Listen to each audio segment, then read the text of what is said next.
अस्सलाम वालेकुम। मैं हूं आपका होस्ट सलीम बिन मोहम्मद रफ़ी और यह है मेरी YouTube channel Zamir universal. Politics is a dirty game, ये आपने सुना होगा और इसमें भी मुकाबला है कि आपको डर्टीएस्ट फिल्थियस्ट पॉलिटिशियंस, करप्ट पॉलिटिशियंस, हरामी पॉलिटिशियंस, वो हलाल की औलाद ही नहीं हैं, बदमाश, किलर्स, वोमनाइजर्स, जो शराब पीना, जुआ खेलना, लोगों को मरवाना, ये सारा उनका खेल है। यूजुअली आप ये डिक्टेटर्स में देखते हैं, लेकिन जो बहुत छोटी वो ज़ात से होते हैं, जैसे वो चाय बेचने वाला है या झाड़ू देने वाला है, जैसे हिंदुस्तान में आपने एक कमीने को उठा के आपने उसको बना लिया, जो कि एक कसाई होता है और वो कसाई का भी बाप था जिसने मुसलमानों का खून पीना उसके लिए हलाल था। खुद हरामी, वो गाय का पेशाब भी पीता था, उसका गोबर भी खाता था। और लेकिन मुसलमान अगर गाय का ट्रांसपोर्ट करके एज ए ड्राइवर हो तो उसको लिंच करके उसने गुंडे रखे हुए थे जिनको वो जोगी रंग के कपड़े पहनाकर उनको अपने भगत कहता था, तो उसने किया। उसने 8 साल में इंडिया का खाना खराब बेड़ा गर्क कर दिया। उस आदमी ने इमोरल, यानी उसने इलेक्शन कमीशन को ख़रीदा, उसने चीफ जस्टिस को ख़रीदा, उसने गुंडे रखे, उसने अपनी सिक्योरिटी के लिए आगे पीछे रखा। उसने अपनी एक जो जैकेट उसने बनवाई उसमें उसने 500,000 जो उसने डॉलर्स की वो खिलाई। आप उसको अंदाज़ा करें कि एक, क्योंकि शोधा था, कमीना था, उसने कभी ये चीज़ें ज़िंदगी में देखी नहीं थी। वो बैठ के एक रेडी पे, वो एक ठेले पे चाय बेचता था। तो इस तरह के आदमी को जो अपनी छाती का बताया कि वो 52 सेंटीमीटर्स है और मिजट छोटा सा, जो बिल्कुल एक जो इतने छोटे कद का है कि आप उसको ठुड्डा मारे तो फुटबॉल की तरह वो चला जाए, लेकिन उसने झूठ का सहारा लिया, बदमाशी का सहारा लिया, लोगों का पैसा लूटा, लोगों को ही अंधा किया, लोगों को ही पागल किया, एक टके का काम नहीं किया। उसने वो दोस्त रखे जिनके पास आगे ही बिलियंस डॉलर थे, सारे कॉन्ट्रैक्ट उनको दिए, रेलवे स्टेशन उनको दे दी, इंडियन रेल उनको बेच दी, एयरलाइंस उनको दे दी, पार्क्स उनको दे दिए, इंडस्ट्रीज उनको दे दी और उनको 3 या 4 को अपना दोस्त बनाया ताकि वो ट्रिलियंस एंड ट्रिलियंस ऑफ जो डॉलर्स हैं वो करें और जितना मर्जी लूटें, टैक्स दें ना दें, जो भी ना कुछ हो। वो नाम मैं जान के आपको नहीं बताना चाह रहा, आपको सबको पता है कि इंडिया में वो नाम 5 किया है और सारे वो उसके बॉजम फ्रेंड हैं, सबकी ये शादियों पर जाता है, उनके घुटनों को हाथ लगाता है। और इसकी अदाकारी इस हरामी की देखो, 8 साल में इसने एक प्रेस कॉन्फ्रेंस नहीं की। इसने अपने गुंडे रखे हुए हैं और वो बकवास करते हैं एनडीटीवी के ऊपर। जो अच्छे थे, जिन लोगों ने एनडीटीवी को चलाया, जिनका नाम था पूरी दुनिया के अंदर, उनको इसने निकलवा के उनको रखा। इसी तरह इसने सियासत में मुसलमानों को इसने निशाना बनाया कि क्योंकि उनके ही सारा हिंदुस्तान मॉन्यूमेंट हैं ही उनके, तो इसने उनकी पहले गलियों के नाम बदले, फिर उन्होंने ये किया। अरे उल्लू के पट्टे, तुमने एक तुम्हारा जो है बीजेपी का आदमी की ने कोई कुर्बानी नहीं दी। सब लोग जो मरे हैं वो मुसलमान मरे आज़ादी के लिए। और उस नेहरू को और उस गांधी को तुम गालियाँ निकालते हो, उस कांग्रेस को तुम गालियाँ निकालते हो, जिसने एक सेकुलर, इसने एक टॉलरेंट, उसने एक हिंदुस्तान नॉन अलाइन दिया जिसका कोई दुनिया में रिस्पेक्ट और नाम थी।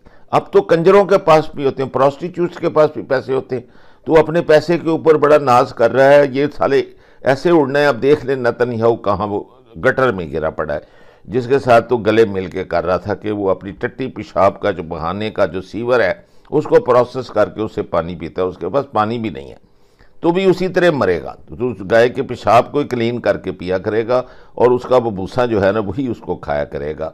और ये तेरा कार है। और मैं इसमें कॉपीराइट्स को अवॉइड करने के लिए मैं पीछे तुम्हारे ही जो बेस्ट एंकर्स हैं, तुम्हारे ही जो बेस्ट पॉलिटिशियंस हैं, उनकी मैं रिकॉर्डिंग चलाऊंगा ताकि तुझे पीछे से पीठ से नंगा करें। और इस दफ़ा कांग्रेस तुझे इतनी ह्यूमिलिएटिंग डिफीट दे कि पूरा हिंदुस्तान वापस वही नॉन अलाइन सेकुलर वही हो जाए। नमस्कार, मैं रवीश कुमार। इंडिया के प्रधानमंत्री नरेंद्र मोदी भारत के पहले प्रधानमंत्री बन गए हैं जिनके खिलाफ चुनाव आयोग ने आचार संहिता के उल्लंघन के मामले में संज्ञान लिया है। आयोग का नोटिस नहीं आया था तब सवाल उठ रहा था और अब आ गया है तो नए सिरे से सवाल उठने लगे हैं, क्योंकि आयोग ने बीजेपी के राष्ट्रीय अध्यक्ष जेपी नड्डा को नोटिस जारी किया है कि पार्टी अध्यक्ष 29 अप्रैल को सुबह 11 बजे तक जवाब दें। प्रधानमंत्री मोदी के नाम से उन्हें नोटिस जारी नहीं हुआ है। आयोग के नोटिस में प्रधानमंत्री मोदी और राहुल गांधी का नाम नहीं है। स्टार प्रचारक के रूप में इन्हें संबोधित किया गया है। इस नोटिस के साथ कांग्रेस, सीपीआई माले की शिकायतों को नत्थी कर दिया गया है, जिससे पता चलता है कि नोटिस प्रधानमंत्री मोदी के खिलाफ की गई शिकायत के बाद भेजा गया है। इस नोटिस में आयोग ने लिखा है कि राजनीतिक दलों को अपने स्टार प्रचारकों की भाषा पर लगाम लगाने की जरूरत है। ऊंचे पदों पर बैठे लोगों के भाषण के गंभीर परिणाम हो सकते हैं। 2019 में भी प्रधानमंत्री मोदी आचार संहिता के उल्लंघन के मामलों में फंसते फंसते बच गए थे। हम इस वीडियो में आगे उसके बारे में बताएंगे, लेकिन आप इसे पूरा देखिए। मीडिया की कुछ रिपोर्ट में छप रहा है कि यह पहली बार हुआ है कि आयोग ने उम्मीदवार या स्टार कैंपेनर को नोटिस जारी करने के बजाय पार्टी के अध्यक्षों को नोटिस जारी किया है। इंडियन एक्सप्रेस की दामिनी नाथ ने लिखा है कि यह एक अप्रत्याशित घटना है। मौजूदा चुनाव में अब तक जो भी नोटिस जारी हुए हैं, सभी सीधे सीधे नेताओं के नाम से जारी हुए हैं, चाहे वे कांग्रेस के रणदीप सिंह सुरजेवाला हो या सुप्रिया श्रीनेत, आम आदमी पार्टी की आतिशी या भाजपा के दिलीप घोष, सभी के नोटिस उन्हीं के नाम से जारी हुए हैं। तो फिर प्रधानमंत्री मोदी और राहुल गांधी को दिए गए नोटिस में उनके नाम क्यों नहीं है? ये नोटिस उनके नाम से जारी क्यों नहीं हुए? चुनाव आयोग ने नोटिस में लिखा है कि आयोग ने यह विचार बनाया है कि व्यक्तिगत रूप से स्टार प्रचारक अपने भाषणों के लिए जिम्मेदार तो रहेंगे, लेकिन आयोग अलग अलग केस के आधार पर पार्टी के अध्यक्ष से भी जवाब मांगेगा। लेकिन यहां तो यह मामला केवल प्रधानमंत्री का नहीं है, उनका जो भाषण है उसके झूठ और सांप्रदायिक रूप से खतरनाक होने का मामला है। क्या इस केस में आयोग को अध्यक्ष से जवाब मांगने का विचार करना चाहिए था या सीधे प्रधानमंत्री से जवाब मांगना चाहिए था कि वे देश के मुस्लिम समुदाय को इस तरह कैसे टारगेट कर सकते हैं? मेरी राय में यह खुला प्रश्न है जिस पर लंबे समय तक चर्चा चलती रहेगी और आयोग को कसौटियों पर कसा जाता रहेगा। आगे बढ़ने से पहले एक विज्ञापन की सूचना। मैं बात करना चाहता हूं इंडिया की सबसे कठिन परीक्षा यूपीएससी सीएसई के बारे में। अगर तैयारी की रणनीति सही हो, विषय की समझ साफ और लिखने से लेकर बोलने के अंदाज में एक किस्म का धीरज हो, तो यह परीक्षा इतनी मुश्किल भी नहीं। तैयारी कैसे की जाए इसके बारे में स्पष्ट हो जाइए। 28 अप्रैल दोपहर 1 बजे अनअकैडमी यूपीएससी अनस्टॉपेबल्स चैनल पर इस साल का यूपीएससी का सबसे बड़ा इवेंट अनअकैडमी मंजिल 2024 होने वाला है। इसमें यूपीएससी के कई टॉपर्स भी मौजूद होंगे। इस दुनिया के मशहूर शिक्षक भी होंगे। इस कार्यक्रम में और भी कई चीजें होंगी जिनमें आप हिस्सा ले सकते हैं। इस वीडियो के डिस्क्रिप्शन में लिंक होगा जिससे आप बाकी की जानकारी हासिल कर सकते हैं और अपने विवेक से फैसला कर सकते हैं। बहरहाल चुनाव आयोग ने नोटिस तो जारी कर दिया है, लेकिन बीजेपी अध्यक्ष जेपी नड्डा पर बड़ा भार आ गया है। क्या वे अपने प्रधानमंत्री को लिखित रूप में कह सकते हैं कि पार्टी अध्यक्ष प्रधानमंत्री को चेतावनी दे रहे हैं कि अपनी भाषा संयम में रखें, धार्मिक भेदभाव ना फैलाएं और कम से कम झूठ ना बोलें? हम आपको बता दें कि जेपी नड्डा बीजेपी के अध्यक्ष के पद पर विस्तार पर चल रहे हैं। उनका कार्यकाल जून 2024 तक के लिए बढ़ाया गया है। वैसे पूर्णकालिक अध्यक्ष होते तब भी प्रधानमंत्री मोदी को मर्यादा का पालन करने की चेतावनी जारी करना किसी के बस की बात नहीं होती। कांग्रेस ने अपनी प्रतिक्रिया में कहा है कि किसी भी प्रधानमंत्री ने इस तरह आचार संहिता का उल्लंघन नहीं किया जिस तरह से नरेंद्र मोदी ने किया है। प्रधानमंत्री को नोटिस जाना बिल्कुल मैं समझता हूं, कभी मनमोहन सिंह जी को कभी नोटिस नहीं गया था सर, अटल बिहारी वाजपेयी को नोटिस नहीं गया था।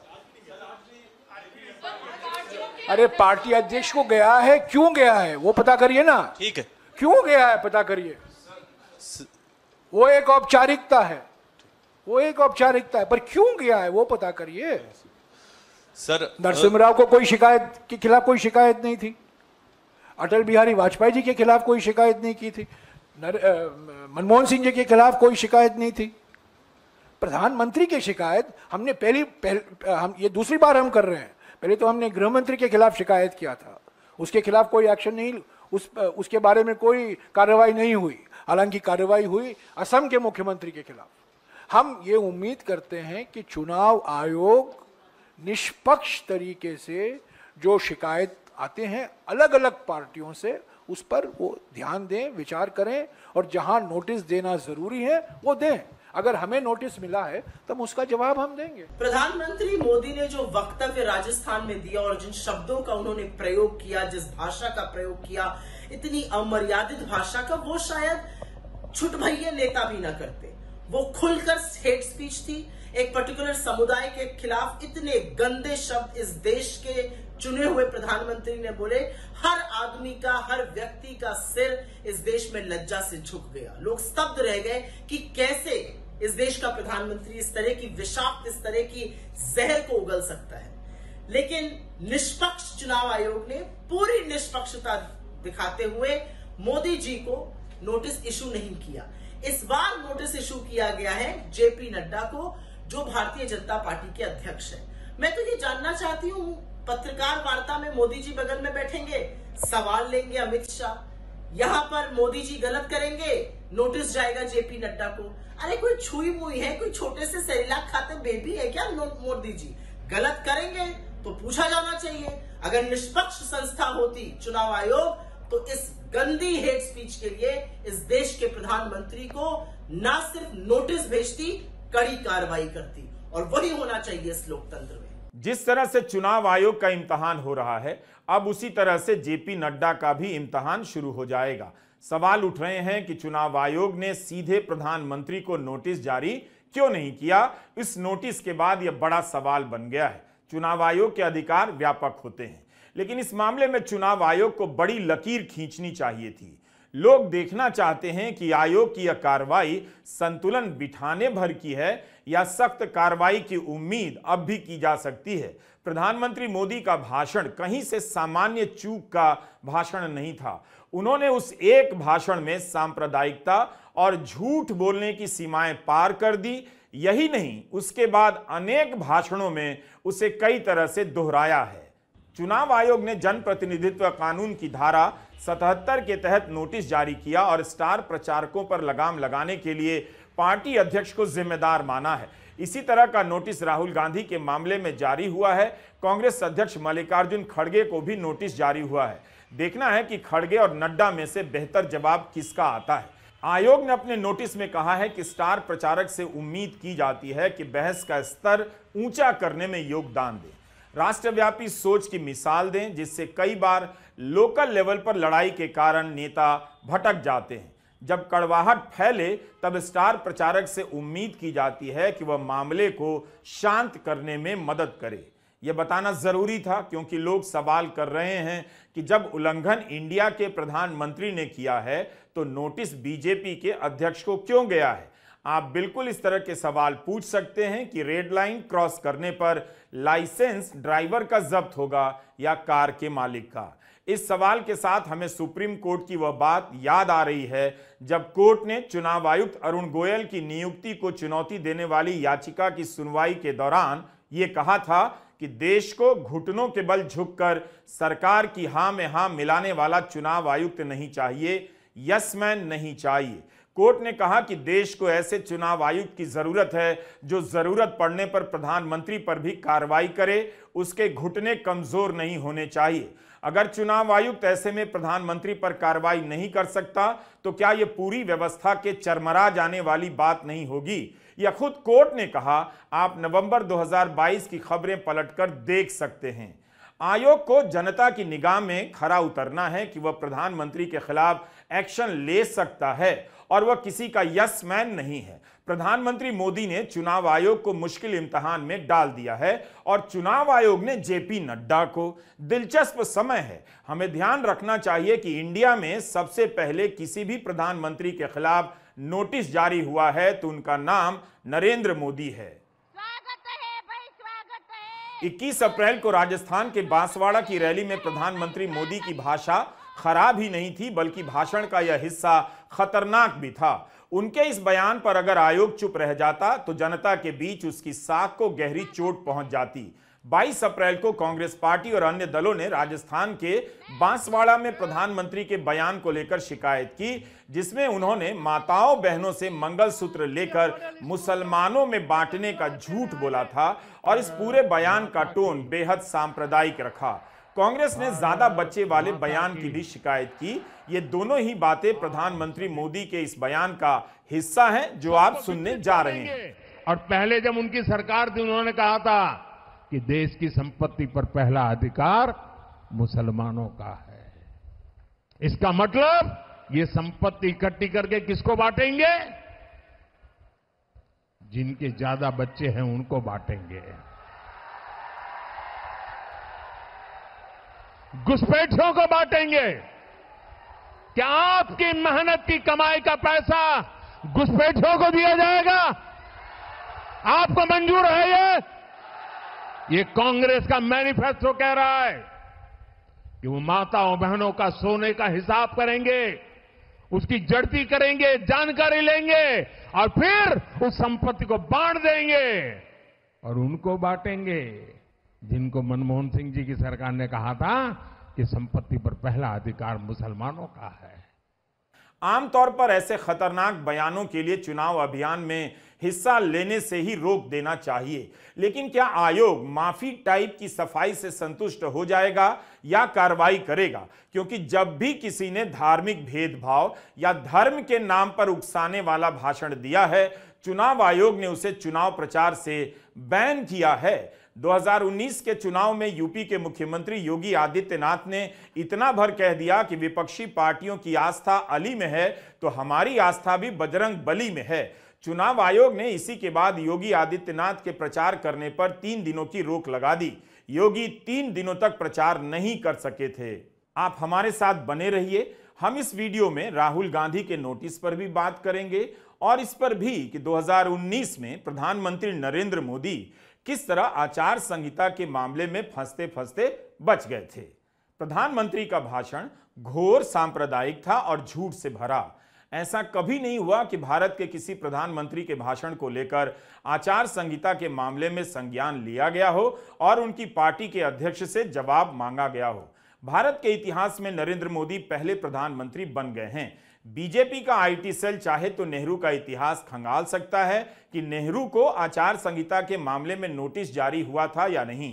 प्रधानमंत्री नरेंद्र मोदी 2024 का चुनाव जीतकर नेहरू की बराबरी करने की तैयारी में हैं, मगर ऐसा काम कर गए जो नेहरू ने भी नहीं किया। आचार संहिता के उल्लंघन के मामले में वे अब नेहरू की कभी बराबरी नहीं कर पाएंगे। हम आपको बता दें कि नरेंद्र मोदी बीजेपी के स्टार प्रचारक हैं। अभी तक पकड़े जाने पर स्टार प्रचारक अपनी सफाई में कहने लग जाते थे कि उन्हें आचार संहिता की गाइडलाइन का ध्यान नहीं रहा, मगर चुनाव आयोग ने इस बार इसकी तैयारी पहले ही कर ली थी। हर पार्टी को गाइडलाइन की बुकलेट दे दी गई और कहा गया कि वे अपने स्टार प्रचारक को जरूर दें ताकि बाद में कहने का मौका ना मिले कि गाइडलाइन की जानकारी नहीं थी। अगर गोदी मीडिया जेपी नड्डा से बात कर पाए तो यह सवाल जरूर पूछे कि क्या प्रधानमंत्री नरेंद्र मोदी को आचार संहिता की गाइडलाइन की बुकलेट दी गई थी। हम मुख्य चुनाव आयुक्त राजीव कुमार का वो बयान सुना रहे हैं जो उन्होंने 16 मार्च की प्रेस कॉन्फ्रेंस में सबके सामने दिया था। We are putting political parties on notice. Means we have asked universal television को सब्सक्राइब करना न भूलें। उसके बाद बेल बटन पे क्लिक करें और अपने कमेंट्स के सेक्शन में अपने कीमती जो ख्यालात का इजहार जरूर